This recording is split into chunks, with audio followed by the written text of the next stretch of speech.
Mistweaver monks weave the essences of life known as chi to heal themselves and their allies. I'm going to show you everything you need to know today to succeed in Season 1 of TheWarWithin.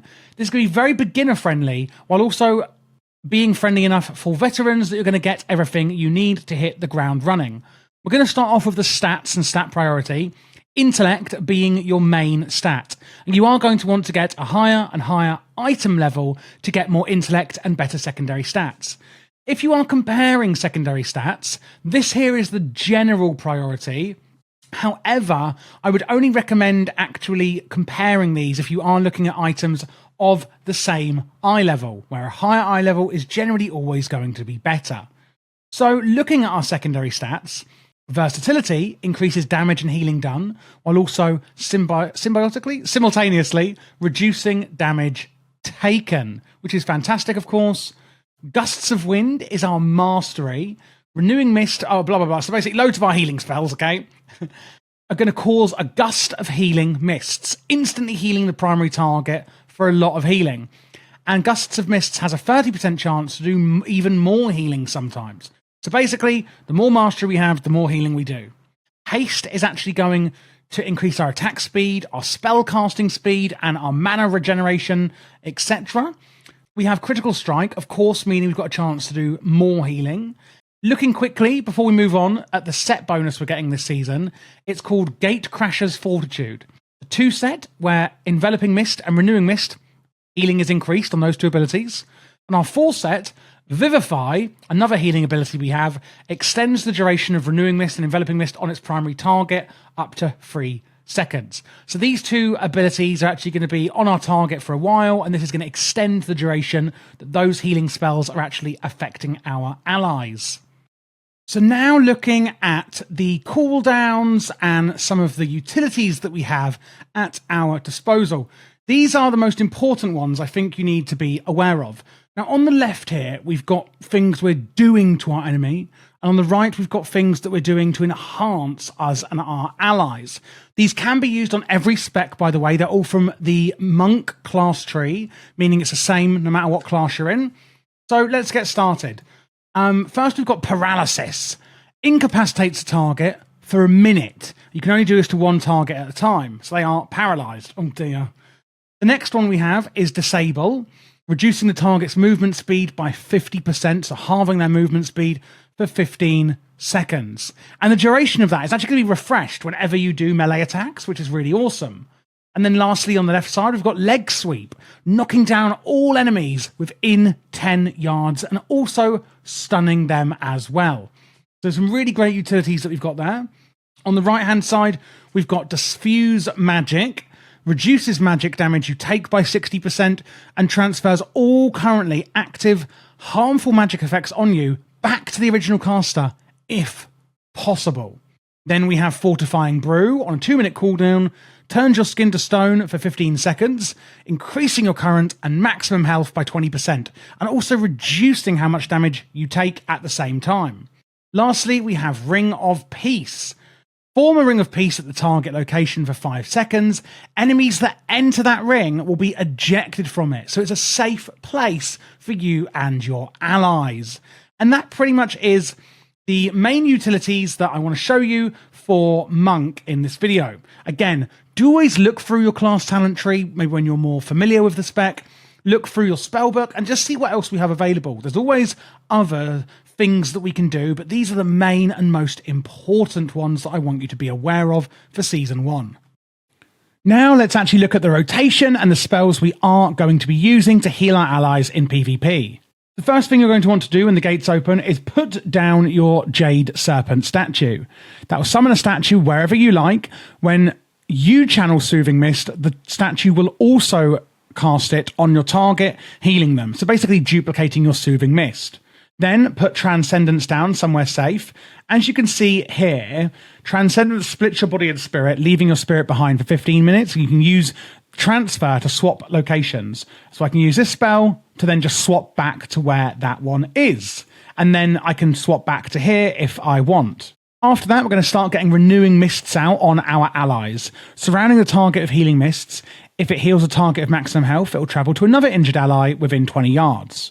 And what we can see here with Renewing Mist is it puts this buff on them. Healing received from us will also be increased for the first 8 seconds. So it's also going to increase how much healing we do to our allies.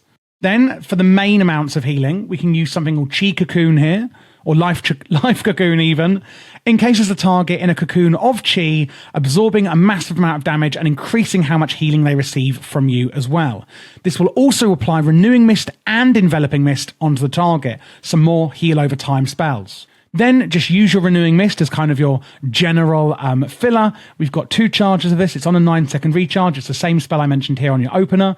And we can also channel our Soothing Mist. Heals the target while channeling. Enveloping Mist and Vivify may be cast instantly on the target. So while channeling that, we can actually use our Enveloping Mist and our Vivify spells here while channeling Soothing Mist. And we can use Vivify instantly, for example. Causes a surge of Invigorating Mists, healing the target and all allies with your Renewing Mist active. In other words, when you heal with Vivify, anyone that has Renewing Mist on them will also be healed by the Vivify. And then Enveloping Mist wraps the target in Healing Mists, healing them over 7 seconds, and again increasing healing received from your other spells. Applies Renewing Mist for 3 seconds to an ally as well nearby, and again that's going to apply that Renewing Mist here. We can then use our Mana Tea, consume a stack of Mana Tea per 0.2 seconds to restore some mana and reduce the mana cost of your spells per stack of Mana Tea that you drink. It can be cast while moving, but movement speed is reduced while drinking it and channeling. We then have Detox, removing magic, poison and disease effects from your allies. Restoral, which is a big cooldown, healing all members within 40 yards and clearing them of poison and disease effects as well, and you can use it while you're stunned. We've got Celestial Conduit, which is fantastic. It's from the hero talents. Going to explain that in more detail shortly. The August Celestials empower you, causing you to radiate massive healing onto nearby enemies.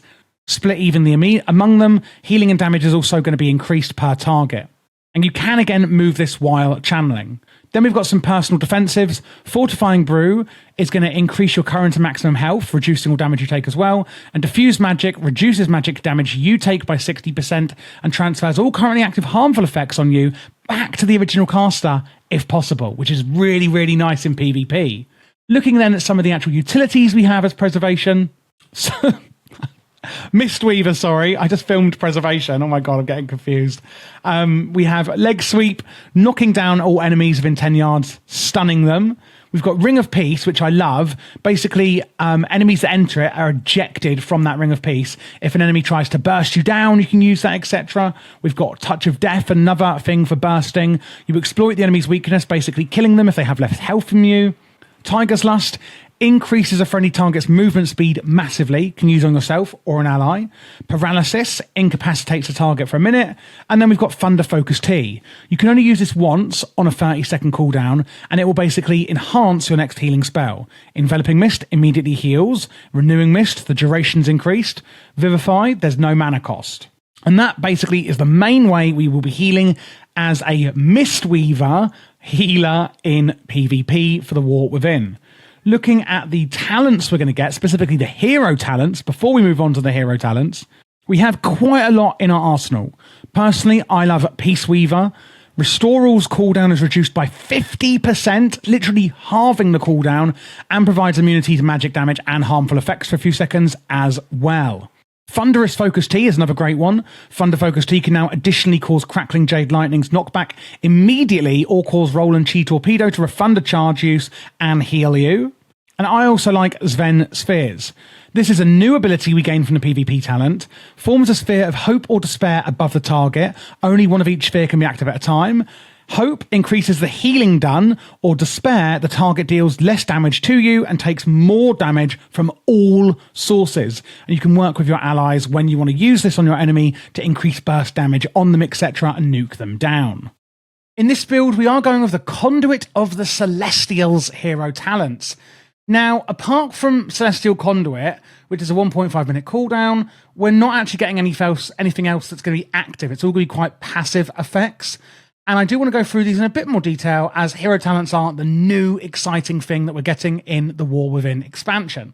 So, of course, Celestial Conduit, again, the August Celestials empower you, causing you to radiate healing onto up to 5 injured allies, and doing nature damage onto enemies within 20 yards over 3.6 seconds, and it's going to be split evenly among them. Healing and damage is increased by 6% per target, up to 30%. You may move while channeling, but casting other healing or damaging spells will cancel it. So you can move around, but you can't cast anything else. So, we've then got on the left our first choice node. Temple Training, the healing of Enveloping Mist and Vivify is increased. Or Teachings of the Monastery has a 15% chance to refund a charge when consumed. Obviously, we're going for Temple Training here. Heart of the Jade Serpent, consuming 10 stacks of Shaylan's Gift, calls upon Yulon to decrease the cooldown of Renewing Mist and some of your other abilities by 75%. Then we've got another one, Niaozo's Protection, where Fortifying Brew grants you an absorption shield, or my favourite, Jade Sanctuary. You heal for 10% of your maximum health instantly when you receive Celestial Conduit, and receive 15% less damage for its duration. The effect lingers for an additional 8 seconds until after Celestial Conduit ends. On the middle, we've got Courage of the White Tiger, which is Zwen. Oh my god. Tiger Palm and Vivify have a chance to cause Zwen to claw a nearby enemy for damage, healing a nearby ally for 200% of the damage done. Invoke Yulon the Jade Serpent or invoke Chi-Ji the Red Crane guarantees that the next cast activates that effect. I quite like that. I like hero talents where they're getting really into the class fantasy, like, bringing out the Celestials in this aspect. Strength for the Black Ox, after Zwen assists you, so after that happens, if he's clawing people and healing people, your next Enveloping Mist's cast time is reduced to halve and causes Niaozo to grant an absorb shield to 5 nearby allies for 3% of your maximum health. That one I absolutely love. I love that passive absorb shield.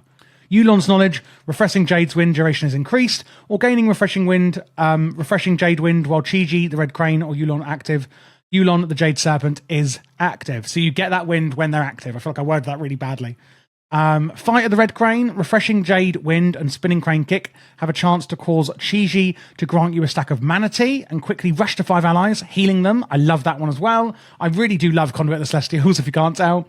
And our last choice, Inner Compass, you switch between alignments after an August Celestial assists you, increasing your corresponding stat. So basically, Crane Stance Haste, Tiger Stance Crit, Ox Stance Verse, Serpent Stance Mastery. So after they're assisting you, depending on who's assisting you, you gain some extra stats. August Dynasty is the other option here. Casting Jadefire Stomp increases the damage or healing of your next Rising Sun Kick or Vivify. And lastly, Unity Within. Celestial Conduit can be recast once during its duration to call upon all of the August Celestials to assist you at 200% effectiveness, which is insane. Unity Within is automatically cast when Celestial Conduit ends if it wasn't used before expiration. And that is the Holy Grail, the piece of resistance. I love it. Unity Within is just fabulous for this. I love it. It's actually one of my favourite hero talents there is. Now, for choice, etc., blah, blah, blah, again, talent tree is in the description, so you can import it straight into your game. Now, finally, let's look at the consumables and enchants that we're going to be using. Few things have changed, one being that now from the weekly vault, we get Nerubian Gem Weavers. Optional, of course. These are to add sockets for your head, wrist, and belt from the weekly vault. And rather than in Dragonflight, where you could add 2 sockets to your, 3 sockets to your neck, we can now add 2 sockets to the neck and each ring with the magnificent jeweler's setting. On the cloak, we're going to go for Chant of Leeching Fangs. That's adding some leech. Intellect on the chest, leech on the wrist. Daybreak Spellthread, giving intellect and also stamina on your legs. Scout's March gives you more mobility with movement speed on your boots. And I like to add both haste on to my rings as a Mistweaver. Now, on the weapon, we're going to go with Authority of Fiery Resolve. Healing allies has a chance to call upon that authority, radiating a wave of soothing fire, healing you and your 4 closest allies, which is just really nice. And then looking at the consumables, is that the right one? Yes, that is the right one. Flask of Tempered Swiftness you can use for your file. Versatility is also a good option. Feast, obviously, primary stat on the food. Algari Mana Potion is going to be the best for a healer, as mana is generally the best way to go. Or you can go for a Potion Bomb of Recovery, where you can launch a bomb onto your allies, increasing how much healing they take. If you're not having any mana issues, that may be the best one to use. Up to you. Healing Potion, I don't really use as much as a healer, I'd heal myself. Using Expel Harm. Algari mana oil you can put on your weapon as well. Augment runes, if you are using them, are now called crystallized augment runes. And the sockets is going to be a culminating blasphemite. Basically, it adds primary stat, and then for each different coloured gem you have, it will give you more critical effect, meaning your crits are better. So I would advise to use a deadly emerald, a quick ruby, a quick onyx, and a quick sapphire. And then after that, use whatever the hell you like. But getting one of each of those gems is going to mean that your epic gem works a lot better for you. Thank you so much for watching this guide. I hope it was really useful for you in The War Within Season 1, whether it was for Mythic Plus or raiding. If you do have any questions, I'll be happy to help. My Patreon is in the description below, and that is where you can find my LVUI profiles, which I'll show you in a second.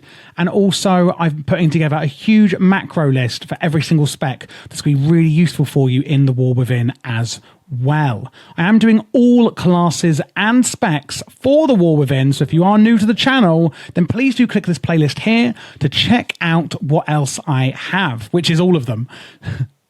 There will also be PvP guides on this channel as well for War Within Season 1, so make sure to look out for that. This here is the UI that I was referring to. As you can see, we've got target frames, etc., left and right, and raid frames go in the middle here, and then weak auras in the middle with an action bar down here. Chat is behind where my camera is. Minimap and details, etc., are here on the right.